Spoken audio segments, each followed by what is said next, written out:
Hello everyone, this is JavaScript code snippet और इस example में हम यहाँ पर कंपैरिजन ऑपरेटर का यूज़ कर रहे हैं वैल्यू 2 को कंपेयर करने के लिए।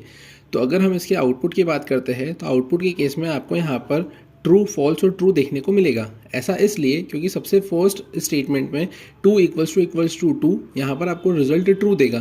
लेकिन अगर हम बात करते हैं यहाँ पर सेकंड स्टेटमेंट में 2 इक्वल्स टू 2 आपको यहाँ पे ट्रू देने का काम करेगा।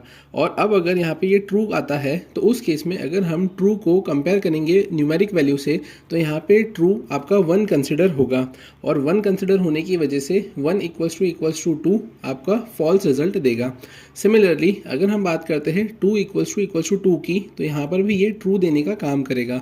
और अब अगर हम इस ट्रू को 2 से कंपेयर करते हैं तो इस केस में यहाँ पर ये ट्रू 1 कंसिडर होगा। और अब अगर हम 1 इक्वल्स टू 2 की बात करते हैं तो यहाँ पर ये फॉल्स कंसिडर होगा। और अब अगर हम फॉल्स को 0 से कंपेयर करते हैं तो उस केस में यहाँ पर ये 0 कंसिडर होगा।